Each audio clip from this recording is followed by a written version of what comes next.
پھر جنازے کی نماز میں کیا صورت ہو گئی بگڑ کر؟ جنازے کی نماز خود دعا تھی، لیکن جب ہم نہیں سمجھے کہ یہ دعا ہے تو مسلمانوں نے اس کے بعد ایک دوسری دعا شروع کی۔ وہ دعا بھی کیسے ہوتی ہے؟ ایک مجمع کھڑا ہے، امام صاحب زور سے جہرن دعا کرتے ہیں اور انہوں نے قرآن کریم کے سارے ربنا یاد کر رکھے ہیں، اور امام صاحب بھی سمجھتے نہیں ہیں کہ میں کیا مانگ رہا ہے، اور جب تک وہ سارے ربنا ختم نہیں ہوں گے سب ہاتھ نہیں پھرے گا، اور سب لوگ آمین کہاں کہیں گے؟ جہاں امام صاحب کا سانس ٹوٹا، چاہے موقع ہو یا نہ موقع ہو، بس وہاں سب جگہ آمین کہیں گے۔ دیکھو میرے بھائیو، جو چیز تھی یوں رسمیں بن گئی اور روح ختم ہو گئی، یوں رسمیں ختم ہو گئی اور روح ختم ہو گئی۔ تو جنازہ ایک دعا تھی، اس کو یوں سمجھے نہیں، اس کے بعد جو دعا نکلی اس دعا کو بھی ایک رسم بنا دیا۔ حالانکہ اصل جو اسلام کے جو طریقہ تھا وہ کیا تھا کہ جنازے کی نماز ادا کرو، یہی میت کے لیے دعا ہے، کمپلیٹ دعا، کمپلیٹ دعا ہے۔ پھر اس کے بعد کیا کرنا ہے؟ اس کے بعد جنازہ اٹھاؤ، قبرستان جاؤ، قبرستان میں میت کو قبر میں رکھ کر سب قبر بند ہو جائے۔ تو حضور ابو داؤد شریف میں حدیث ہے، حضور اکرم صلی اللہ تعالی علیہ وسلم نے ایک موقع پر قبرستان میں جب میت کو دفن کر کے قبر بند ہو گئی تو حضور نے تمام صحابہ سے یہ فرمایا کہ صلوا لأخیکم التثبیت فإنہ الآن یسأل، استغفروا لأخیکم، یہ جملہ بھی ہے، استغفروا لأخیکم وصلوا لہ التثبیت فإنہ الآن یسأل۔ حضور نے فرمایا اپنے بھائی کے لیے مغفرت طلب کرو، بخشش طلب کرو، اور خاص طور پر یہ دعا مانگو کہ اب اس میت سے جو سوال جو جواب ہونے ہیں ان سوال جواب میں اللہ تعالیٰ اس کو صحیح جواب دینے کی توفیق عطا فرمائے۔ کیوں؟ حضور نے فرمایا کہ یہ میت اب یعنی یہاں سے ہمارے ہٹتے ہی جو ہی ہم یہاں سے ہٹیں گے کہ اس سے سوال جواب شروع ہو جائیں گے۔ فَإِنَّهُ الْآنَ يُسْأَلُ، اس میت سے بس ابھی سوال جواب شروع ہونے ہیں۔ لہذا حضور نے فرمایا کہ دو دعائیں کرو، ایک تو اپنے بھائی کے لیے گناہ کی بخشش طلب کرو، استغفروا لأخیکم، اپنے بھائی کے لیے دعائے مغفرت کرو، اور دوسری وصلوا لہ التثبیت، اور اس کے لیے تثبیت کی دعا کرو کہ جو سوال اس سے ہو اس کا صحیح جواب دینے کی اللہ اسے توفیق عطا فرمائے، اس کے دل کو مضبوط کریں اور یہ گھبرا نہ جائے اور بالکل صحیح جواب دے، ایسی اللہ اسے توفیق عطا فرمائے، یہ دعا کرو۔ یہ حاضرین سے کہنے کا کیا مطلب؟ یہ بہت چھوٹا سا پوائنٹ ہے، اس پر غور فرمائیں، آپ حضرات بہت سمجھدار حضرات ہیں، ایک چھوٹا سا پوائنٹ ہے اس پر غور فرمائیں۔ حضور نے حاضرین میں اعلان کیا، اس اعلان کا کیا مطلب؟ اس اعلان کا مطلب یہ ہے کہ ہر آدمی اپنے دل میں دعا کرے گا،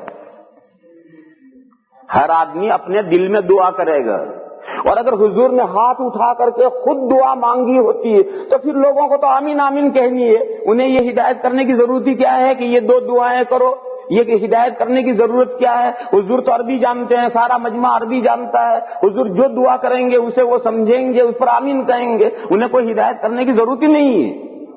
ان کو یہ ہدایت کرنا مجمع کو کہ یہ دو دعائیں مانگو، اس کا مطلب ہے کہ سارا مجمع اپنے دل میں دعا مانگے گا، چاہے ہاتھ اٹھا کر مانگے چاہے بغیر ہاتھ اٹھا کر مانگے، یہ دعا ہے۔ بس یہ دو دعائیں سنت سے ثابت ہیں، دو، ایک تو نماز جنازہ، یہ تو نماز جنازہ خود دعا ہے، ایک تو یہ ثابت ہے، اور پھر یہ قبر بند کرنے کے بعد میں یہ دو دعائیں میت کے لیے کرنا۔ اس کے بیچ میں جتنی دعائیں بڑھا دی وہ ہم لوگوں نے بڑھا دی کہ جنازے کے بعد فوراً ایک دعا اور بڑھا دی، پھر بعض لوگوں نے کہا کہ نہیں یہ کافی نہیں ہوئی، پھر میت دفن کرنے کے بعد پھر سارا مجمع پھر وہاں بھی وہی ہاتھ اٹھا کر دعا ہے، اور ایک آدمی کچھ عربی دعائیں پڑھ رہا ہے، وہ کیا پڑھ رہا ہے وہ بھی نہیں جانتا، مجمع بھی نہیں جانتا۔ جب میت کو دفن کرنے کے بعد قبر بند کرنے کے بعد ہم لوگ دعائیں مانگتے ہیں تو دعا مانگنے والا بھی نہیں سمجھتا کہ میں کیا دعا مانگتا ہوں، اور سننے والے بھی نہیں سمجھتے کہ کیا دعا مانگی جا رہی ہے، بس وہ سارے دعا قرآن و حدیث کے ربنا یاد کر رکھے ہیں، وہ سارے پورے ہو جائیں گے وہاں تک دعا مانگنی۔ پھر کچھ لوگوں نے ایک دعا اور بڑھائی کہ جب وہاں سے قبر سے ہٹو تو قبرستان کے دروازے پر جا کر 40 قدم ہٹ کر قبرستان کے دروازے پر رک کر پھر دعا مانگو. تو ایک دعا اور ہمارے ہندوستان پاکستان میں مانگی جاتی ہے قبر سے 40 قدم ہٹ کر کے قبرستان کے دروازے پر. پھر کچھ لوگوں نے ایک دعا اور بڑھائی کہ پھر سب میت کے گھر پہنچو اور میت کے گھر پہنچ کر دعا مانگ کر پھر اپنے اپنے گھر جاؤ. یہ اتنی ساری دعائیں لوگوں نے بڑھا ڈالی اور نتیجہ کچھ نہیں. کیونکہ وہاں جو دعا ہے وہ بھی عربی میں جسے کوئی نہیں سمجھا, پھر اس کے بعد دعا وہ بھی عربی میں جسے کوئی نہیں سمجھا, یہاں دعا یہ بھی عربی میں جسے کوئی نہیں سمجھا, یہ دعا یہ بھی عربی میں جسے کوئی نہیں سمجھا, اور وہاں جا کر دعا وہ بھی عربی میں جسے کوئی نہیں سمجھا. مانگی تو کسی نے دعا ہے ہی نہیں. میرے بھائیوں, دعا وہ ہے جو آپ سچے دل سے ایک مرتبہ اپنی زبان میں اللہ سے کہنے ہیں کہ میرے مولا یہ میرے میت ہے, اس کو بخش دیجیے, اس گنہگار کو بخش دیں. بس اتنا جملہ آپ اپنے سچے دل سے کہتے ہیں, بس یہ ہے دعا.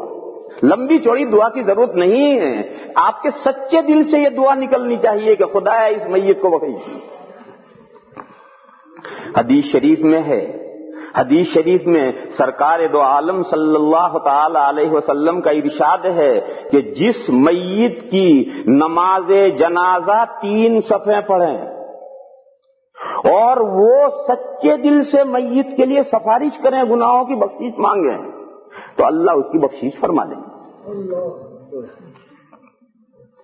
ایک حدیث تو یہ ہے کہ 3 صفحے. ایک دوسری حدیث شریف کے الفاظ یہ ہیں کہ جس میت کا جنازہ 100 آدمی یا زیادہ جنازہ پڑھیں اور اس کے لیے سچے دل سے سفارش کریں اللہ سے کہ خدایا اس میت کو بخش دیجیے, تو اللہ اسے بخش دے. سچے دل سے سفارش, جھوٹے دل سے نہیں. یہ جو 3 صفحے اور 100 یا زیادہ آدمی, دونوں حدیثوں کا ایک مطلب ہے, کیونکہ عام طور پر 3 صفوں میں 100 آدمی ہوتے ہیں, ان کی 3 صفحیں بنتی ہیں. اور ہمارے گجراتی بھائیوں نے جو ایکی بیکی کا مسئلہ نکالا ہے, پتہ نہیں یہاں کینیڈا میں ایکی بیکی کا مسئلہ ہے یا نہیں, برطانیہ میں برٹش میں تو یہ بہت ایکی بیکی کا مسئلہ چلا ہوا ہے گجراتیوں میں کہ تمام صفحیں اوڈ ہونی چاہیے, طاق صفحیں ہونی چاہیے کہ 3 صفحیں ہوں یا 5 ہوں یا 7 ہوں یا 11 ہوں یا 13 ہوں. 12 صفحیں ہوں گی تو کہتے ہیں نہیں 13 کرو. یہ جو ایکی بیکی کا مسئلہ ہمارے گجراتی بھائیوں نے نکالا ہے, یہ اس حدیث شریف سے نکالا ہے. حالانکہ اس حدیث شریف کا یہ مطلب ہے ہی نہیں. 3 صفوں کا مطلب ہے اچھی خاصی تعداد, جس کا دوسری حدیث میں ذکر آیا کہ 100 یا زیادہ آدمی. یہ مطلب ہے ان 3 کا, 3 صفوں کا. اور تھوڑے ہوں, مثلا 15 آدمی ہوں, 15 ہوں, تب بھی 3 صفحے تو بنانی چاہیے. اور یہ 3 صفحے کیوں بنانی ہے؟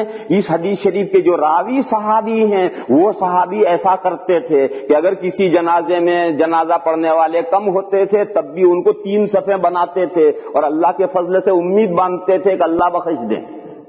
تو 3 تک تو ٹھیک ہے, لیکن 3 سے آگے جتنی بھی صفحے ہو جائیں پھر ایکی بیکی اوڈ کا کوئی مسئلہ نہیں. 10 ہو جائے تو کیا ہے, 11 ہو جائے تو کیا ہے, 12 ہو جائے تو کیا ہے, 13 ہو جائے تو کیا ہے, 14 ہو جائے تو کیا ہے, آگے ایکی بیکی کا کوئی مسئلہ نہیں ہے. اور پورے دنیا میں کہیں بھی مسلمانوں میں ایکی بیکی اور یہ اوڈ کا مسئلہ نہیں چلتا, یہ ہمارے گجراتی بھائیوں میں ہی چلتا ہے. اور بعض گجراتی کتابوں میں یہ مسئلہ لکھ دیا گیا ہے.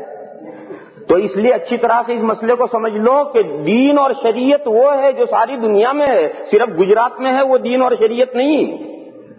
دیکھو یہ قاعدہ کلیہ سمجھاؤں, لیکن اس قاعدے کلیے کو جاری کرتے ہوئے ذرا سوچ سمجھ کر جاری کیجیے, اس لیے کہ تمام قاعدے کلیے اندھے کی لاٹھی ہوتے ہیں. اندھا لاٹھی لے کر چلتا ہے, وہ لاٹھی کہاں گرے اللہ جانے کہاں گرے. یہ قاعدہ کلیہ سمجھاؤں, وہ عمل جو ساری دنیا کے مسلمان کرتے ہیں وہ عمل شرعی ہے اور سنت ہے اور اسلامی عمل ہے. اور وہ عمل جو ایریا وائز ہے, کینیڈا میں ایک عمل ہے, برٹش میں اسے کوئی نہیں جانتا. ایک عمل برٹش میں ہے, فرانس میں اسے کوئی نہیں جانتا. ایک عمل یورپ اور امریکہ میں ہے, ایشیا میں اسے کوئی نہیں جانتا. ایک آدمی گجرات میں ہے, عمل ہے, راجستھان میں اور یو پی کے لوگ نہیں جانتے. ایک عمل یو پی میں ہے, گجرات کے لوگ نہیں جانتے.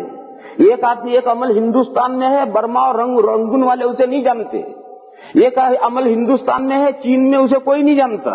یہ اسلامی عمل نہیں ہے، اس لیے کہ اسلام کا مدار دو چیزوں پر ہے، قرآن اور حدیث پر، اور قرآن اور حدیث پوری دنیا میں ہے. قرآن اور حدیث پوری دنیا میں یکساں پڑھے جاتے ہیں. لہذا جو اسلامی اور شرعی عمل ہیں وہ ساری دنیا میں رائج ہوں گے، اور لوگوں نے اپنی سمجھ سے جو چیزیں نکالی ہیں وہ ایریا وائز ہوں گی.